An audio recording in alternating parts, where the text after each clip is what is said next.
Financial Statement Analysis dari chapter 3, bagian 1,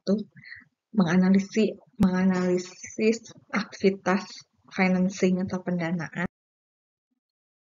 Kewajiban atau liabilities dibagi menjadi dua, current liabilities dan long-term liabilities atau non-current. Kewajiban yang penyelesaiannya memerlukan waktu 1 tahun dalam satu siklus operasi. Jika lebih dari satu siklus operasi atau lebih dari 1 tahun lebih lama, itu masuk kategori long term. Untuk alternatif yang lain adalah dibedakan menjadi operating, liabilities, dan financing. Operating berkaitan dengan aktivitas utama kegiatan perusahaan. Contohnya berarti hutang dagang, pendapatan yang diterima, pembayaran di muka, pajak yang harus dibayar, kewajiban post-payment, dan akrual biaya operasional lain. Jadi yang berkaitan dengan aktivitas utama dan juga yang berkaitan dengan internal perusahaan, yaitu karyawan. Kewajiban yang timbul dari kegiatan pembiayaan untuk hutang jangka pendek dan jangka panjang. Jadi ini untuk bukan aktivitas utama, tapi untuk pembiayaan biasanya jangka panjang, yaitu obligasi, catatan, sewa, dan sebagainya. Untuk liabilities, di sini ada beberapa fitur penting yang harus dianalisis, yaitu jatuh temponya, suku bunga, pola pembayaran, dan jumlah. Dan juga di sini bagaimana kaitannya dengan sumber daya dan mengejar aktivitas bisnis, lalu fleksibilitas dalam mengejar pembiayaan lebih lanjut, lalu berkaitan dengan modal kerja, dengan ekuitas dan angka keuangan lain. Dan untuk fitur dilutif, itu kewajiban konversi dari saham ya, lalu juga pada pencairan dividen. Fakta leasing di sini, lease itu sebagai suatu perjanjian kontraktual antara lessor, pemilik, dan lessee atau pengguna atau penyewa yang memberi lessee hak untuk menggunakan aset yang dimiliki oleh lessor untuk jangka waktu sewa. MLB, di sini pembayaran sewa minimum dari lessee ke lessor menurut kontrak sewa. Lease accounting dan reporting-nya di sini dibagi menjadi dua, capital lease accounting dan operating lease accounting. Kategori capital lease, kalau di sini ada secara substansial semua manfaat dan risiko kepemilikan ditransfer. Jadi ada pencatatan akuisisi aset dan timbulnya kewajiban oleh lessee dan sebagai transaksi penjualan dan pembiayaan oleh lessor. Kriteria yang harus dipenuhi 1 di antara 4 atau seluruhnya. Di sini ada transfer sewa kepemilikan, ataupun ada opsi untuk membeli, masa sewa 75% atau lebih dari perkiraan umur ekonomis properti. Jika perkiraan umur properti misalnya 8 tahun dan disewa misalnya 7 tahun, berarti lebih dari 75%, itu masuk kategori harus finance lease. Atau di sini, nilai sewa sekarang itu 90% daripada nilai wajarnya. Jika nilai wajarnya 100.000, nilai sewanya 90.000, itu juga masuk kategori finance lease. Kalau tidak terpenuhi salah satu dari itu, atau tidak satu pun terpenuhi, itu masuk kategori operating lease. Di sini operating lease itu masuk ke kategori sewa saja, jadi menyumbang pembayaran sewa minimum sebagai biaya sewa pendapatan.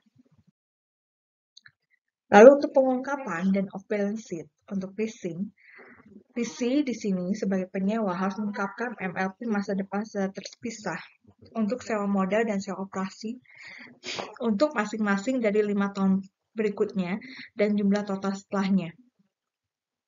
Biaya sewa untuk setiap periode pada laporan laba rugi juga harus dilaporkan. Dan ketika kapan off balance sheet di sini ketika dia menyusun sewa yang karakteristiknya sebetulnya lebih sejarang dengan financing, tapi dia catat sebagai operating finance. Jadi dicatat dalam laporan keuangan atau dalam neracanya di sini tidak sesuai. Lalu untuk efek daripada lease di sini, Impact of operating list versus capital list. Operating list mengecilkan kewajiban, meningkatkan rasio solvabilitas seperti hutang dan ekuitas. Dan juga di sini mengecilkan aset, sehingga rasio laba atas investasi lebih kecil. Ada penundaan pengakuan biaya, sehingga di sini mengecilkan pendapatan di kemudian dalam jangka waktu sewa, mengecilkan kewajiban lancar dengan mengabaikan bagian aset saat ini, sehingga meningkatkan rasio saat ini dalam kalangan likuiditas lainnya. Operating list di sini termasuk bunga dengan sewa, mengecilkan pendapatan operasional dan biaya bunga, menggelembungkan rasio cakupan bunga, mengecilkan arus kas operasi, dan melebih-lebihkan arus kas pembiayaan. Jadi di sini operating list understate kewajiban, aset, pengakuan biaya juga ditunda sehingga understate pendapatan, ya kewajiban lancar lebih kecil, demikian dengan bunga.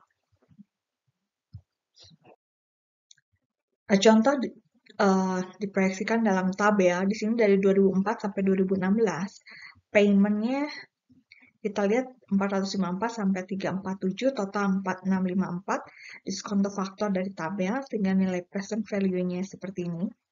429 sampai 176, 3321 dengan nilai interest 193, berarti list obligation itu sama dengan nilai present value dikurangi interest, jadi dalam satu. Mungkin juga seperti ini, dan list obligation ini mengurangi daripada saldo list balance.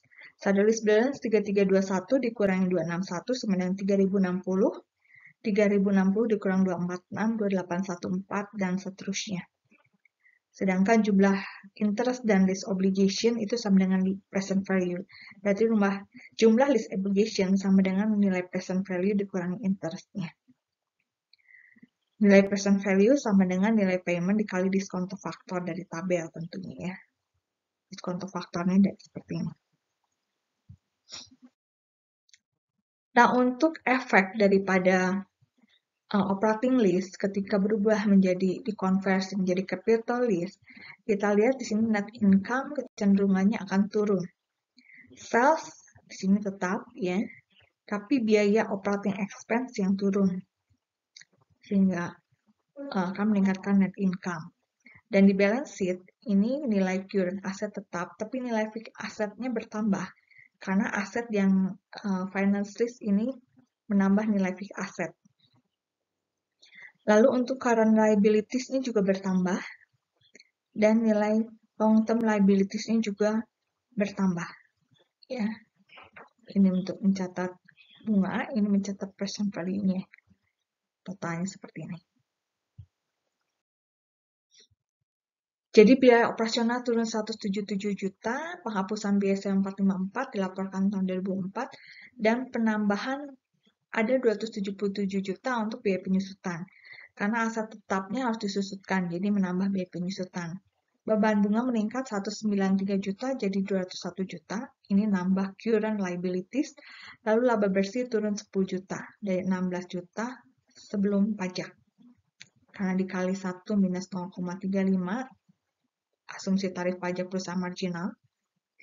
Jadi dampak neraca ini lebih substansial, total aset dan total kewajiban meningkat secara nyata 3.321 pada akhir tahun 2004. Peningkatan liabilities terdiri dari peningkatan kedua arus liabilitas 161 juta, liabilitas yang non-current 3,06 miliar. Nah, refleksi integritas untuk ALK materi pendanaan sini. Usaha agar bisnis berhasil harus mencari sumber pendanaan yang baik, aman, potensial untuk menghasilkan pendapatan yang baik dengan strategi yang tepat. Dalam Matius 7 ayat 7, mintalah maka akan diberikan kepadamu, carilah maka kamu akan mendapat, dan ketoklah maka pintu akan dibukakan bagimu. Kita kaitkan dengan pengalaman hidup untuk mencari dan perjuangan bisnis atau hal yang ingin kita capai, perlu berusaha. Dan untuk lulus kuliah pun kita perlu belajar dan mengerjakan tugas yang diberikan, ya, sampai akhir dan sehingga kita memperoleh nilai. Oke, sekian dan terima kasih.